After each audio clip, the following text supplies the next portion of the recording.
Ayan, hello po. Magandang gabi, magandang umaga. Nasa panig tayo ng mundo, ha? Ito po ang ating pangalawang reading for today, ngayong Sunday, December 7 po. Ayan, ha? Linggo pa rin, ayan. Linggo ng gabi, ayan, 7 na, 7 p.m. So, ito kaninong reading itong ating makukuha ngayong gabi na to, ha? Okay po. Ayan, tignan natin. Salamat pong muli, ha, at nandiyan na yung ating stock ng original citrine sa lahat po ng nagpa-reserve. I-PM niyo na po ako, ha, marami pong pasobra yun, so sa lahat po ng gustong umorder, kaya i-PM niyo rin po ako, ha. Tabi muna natin itong ating mga evil eye na tray, ayan, para magkasya. Okay po. Andiyan na po, dumating na ang ating mga original citrine, ayan. Sa mga nagpa-reserve, kunin nyo na po, ha. Okay, sa unang latag pala natin, meron tayong Queen of Wands, meron tayong The World, meron tayong Ten of Cups, Four of Cups, okay po. Meron tayong The Justice, ay ganyan pala, okay. Tingnan pa natin. Meron tayo ritong Six of Wands, okay po. Ito naman, dalawa talaga sila. Meron tayo ritong Seven of Cups. And meron tayo ritong ang ating Queen of Pentacles. So, ayan, ha. Ang bilis, nabuo agad ang ating 4 spread card reading, no? Situational reading natin ngayong gabing ito. Ayan po, ha, ngayong gabi ng linggo. So, dito, no, definitely, meron pong taong may remorse, pagsisisi, no? Apathy card is there. Four of Cups, okay po. Parang, may kalungkutan, at tinamaan na ng karma because of the justice, okay po. And, nakikita ka kasi niya, nagtatagumpay, umaayos, ayan nakikilala, nakikilala, it means maganda yung ginagawa, ayan, ha. Nagkaroon ng accomplishment, ayan, masaya rin ang pamilya, kahit wala siya. Parang nakikita ko ito, may family, may mga anak itong mga to. Kung wala naman, dalawa kayo, kung ganyan, ha, partner or kung ano man. Basta kung sino po makaka-resonate, ha. Sabi ko nga, hindi lahat, pero kung kanino to makaka-resonate, ibig sabihin po, ito po ay para sa inyo. So, ayan, continue na natin, So, ayun, meron siyang pagsisisi, guilt na nararamdaman. Kasi nga, alam mo yan, lalo na, Christmas season, gusto niya sana kayo, yung makasama niya sa panahong ito, Pero hindi niya alam kung paano siya magre-reach out. O, ayan na, lalo na if, kayo, ha, family, Gusto niya yan kasi nahihiya. Siyempre, naging, ang tawag dito, successful, Kita mo naman, Queen of Wands ka na, Queen of Pentacles, ibig sabihin, nagsipag, at ngayon, binabantayan mo naman or inaasikaso mo ang pagyabong ng iyong kaperahan. Samantalang siya, nagkakaroon ng mga, alam mo yun, dinadanos niya na yung karma, dinadanos niya yung mga sakit, na binigay sa'yo noon. Okay po, may realization, okay, hinit na rin siya ng realization. Yun sana, yun lang yung hinihiling niya, This Christmas daw po, kayo ay kanyang makasama.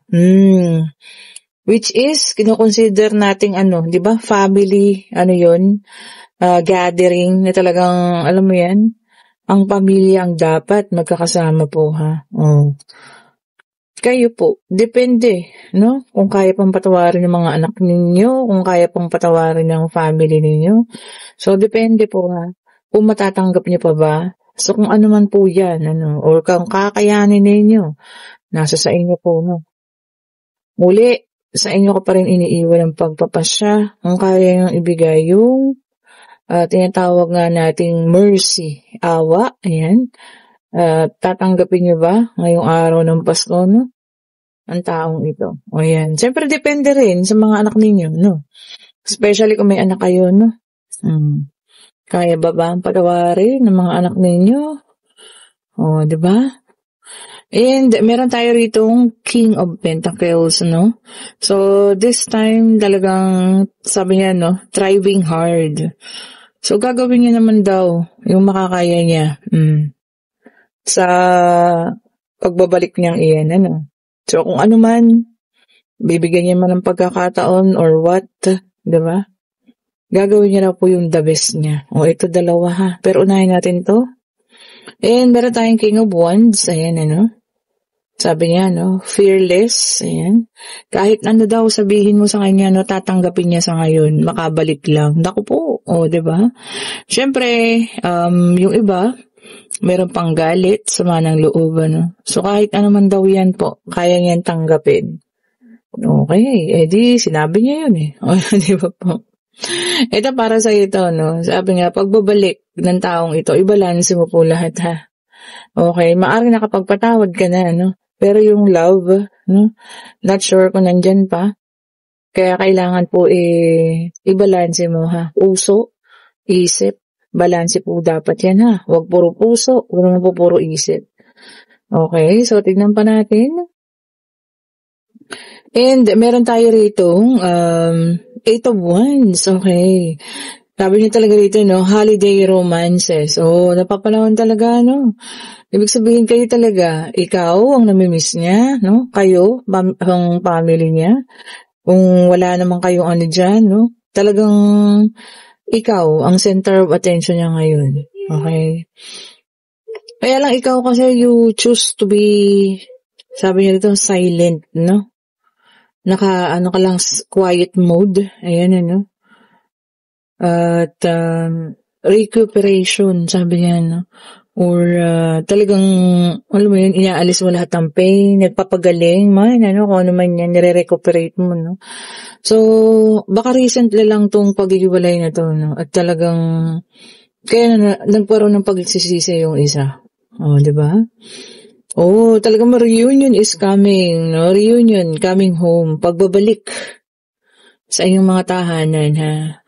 O, ayan po. Especially kung family, no? Kayo, sa essence of Christmas, kaya niyo bang ibigay ang pagpapatawad, ano? Okay po. Pero eto naman, ano? Hindi niya rin, sabi ng barahan, no? Huwag mo rin pong kalimutan yung mga past failure. Oh, mga pagkakamali ng nakaraan. Oh, di ba? Pinaalala sa inyo ng baraha. Siyempre, masaya ang feeling, no? Pag magkakasama kayo or pag nagbalik na, nakaalala pa pala ang munyo. Joke lang po, ha? Nakaalala pa pala, di ba? Yung taong akala nyo, tuloy na kayo iniwan. So, magiging iba yung pakiramdam. Pero yun nga po, huwag nyo kalimutan yung mga past failure, ano?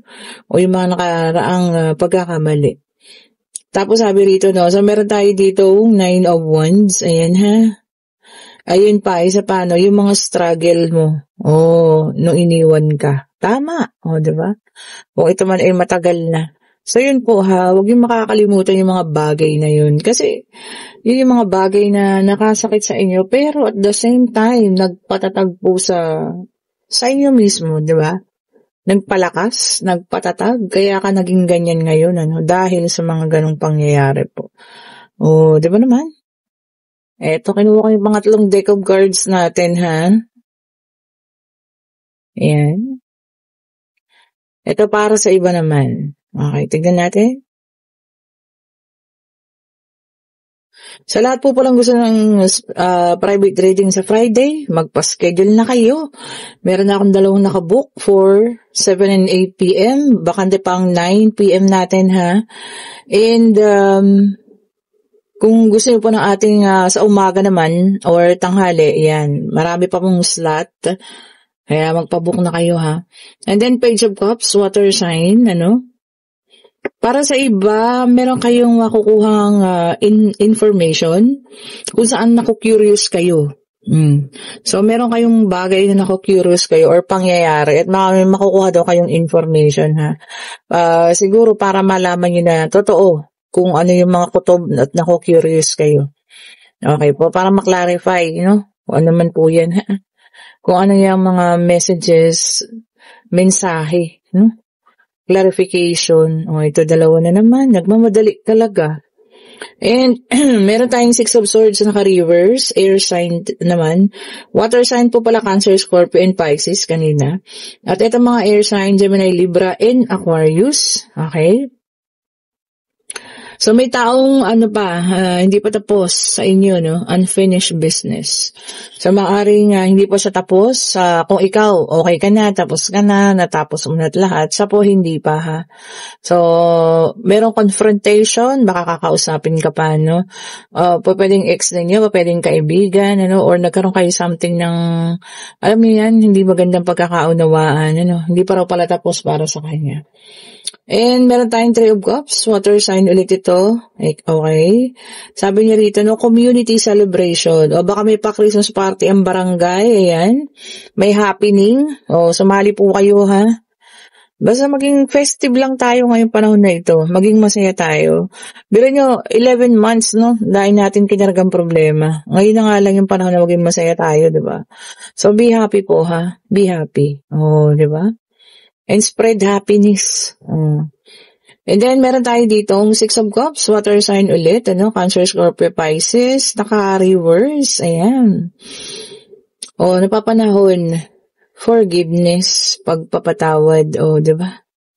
So, ayun ha, parang related sa ating situational reading. Kung kaya mo, ibigay mo. Kung hindi naman, well, it takes time, diba? Sabi nga, kung ikaw yung taong hindi madadala ng season, holiday season, ganun talaga Hindi ikaw yun di ba po? And then, meron tayong the Tower, fire sign naman ito, no? Ayan. Sabi niya rito, no, release. Ayan release of anything. Pwedeng takot, i-release mo. Pwedeng pag-aalala, i-release, ano? Pwedeng, kung ano man, yung i-release niyo po, ha? Luha, yan, ano, pwede rin namang sakit ng damdamin. Mas maganda po yun, para maluwag sa inyong kalooban. I-release nyo na po yan.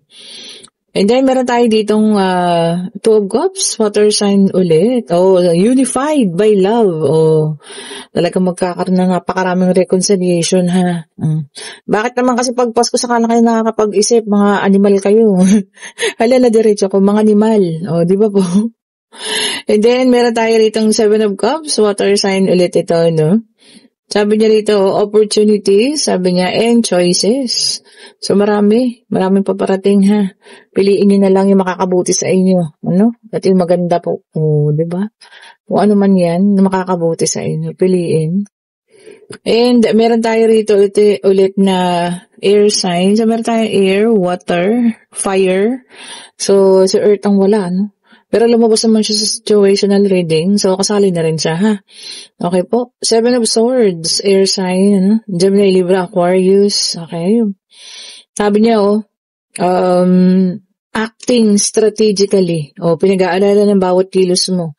Baka may masamang sa'yo ito, ha, iniisip. So, mag-ingat po, ha? May isang tao po na pinag-aaralan ang bawat kilos mo. Whether it's sa trabaho, no? Sisirain ka. O pwedeng sa kung saan man. Okay po. So, kung ano't ano man yan, talasan ng kutob at pakiramdam. Diba? Kung kinakailangan mong magsumbong sa batas. Diba? Yan, gawin niyo po, ha? At kung kayo nasa situational reading, na talagang gustong kanya, na kayo, gustong niya ikaw ang makasama niya ngayong Pasko at gagawa siya ng paraan. Well, nasa sa inyo po, ha? Mulit-muli, hindi ko kayo pwedeng pilitin na entertain niyo ang taong hindi niyo naman gusto. Diba? Kayo pa rin po ang magdidesisyon. Ngayon, magtanong na pag-travel, pag-ibig, finances, ayan, pagpasa sa mga examen, kung ano man. Yes or no ang sagot, Divine Universe. Ibigay mo po sa amin ang kasagutan, ha? Isa lang po, huwag naman pong marami. Ayan, isa lang po, kung ano man yan. Eto na. Isa lang talaga. And ang sagot po ay yes, and this is Nine of Cups. Okay po. Okay, sabi nito, achievement, So, yun, success. Mari-receive. Yan ha. Kung sino man kayo dyan, congratulations. Finally, baka yun na yung iniintay ninyo, I-award na sa inyo. Kung ano man po yan, deserve nyo yan. Kasi pinaghirapan nyo yan, ha. Okay po. And kung nagugustuhan nating reading pa, like, share, and subscribe po, ha. At hit the notification bell para lagi kayong updated sa mga bagong videos na nire-release natin. At sa lahat ng gustong umorder ng ating mga bracelet, ulitin ko nga nandiyan na ang ating mga citrine. Ang gaganda talaga. Ang gaganda po. Napakakikinang. At sana magdulot ito ng marami pang swerte at financial po sa inyo na oras na ma-receive ninyo. Kung sino man mag-order pa ng citrine. At kung gusto pong umorder ng ating pabango, ayan, isabayin nyo na. Para mabango ang buong taon. O, ayan ha. Ayan, mag-message na po kayo sa akin. I-click nyo lang po yung link nandiyan ha, sa comment section. Nakalagay po dyan. For order, to book a private reading, please click the link, for inquiries din. Click nyo lang po yung link. Mapupunta kayo sa Messenger or sa Facebook. Click nyo iwan message ha. At ako lang makakausap ninyo. At ito po, sa mga nagtatanong, hindi po ito pabango. Ito po ay pabango sa bahay, Pwede rin pong ito ay sa sasakyan or kung saan nyo mang gustong ilagay. Pwedeng sa cabinet. Ayan, para mabango, Ayan, summer breeze ito itong flavor na to. Meron po itong link na nandyan mismo dito sa video po ha. I-click nyo yung link nandyan. This is 52 pesos. Ayan ha. Pwede nga yun yung pang regalo, kung saan man nila ilalagay. Para matanggal yung mga masasangsang na amoy. Pwede rin sa toilet, Pwede po CR, ganyan, sa mga restroom. Amoy parang hotel yung amoy niya. Okay po, thank you so much po ulit for watching. Have a great evening po sa lahat. Stay safe po ha. Happy Sunday, happy blessed Sunday po sa ating lahat. At konting kembot na lang, malapit na mag-Christmas po ha. Bye-bye po sa inyo.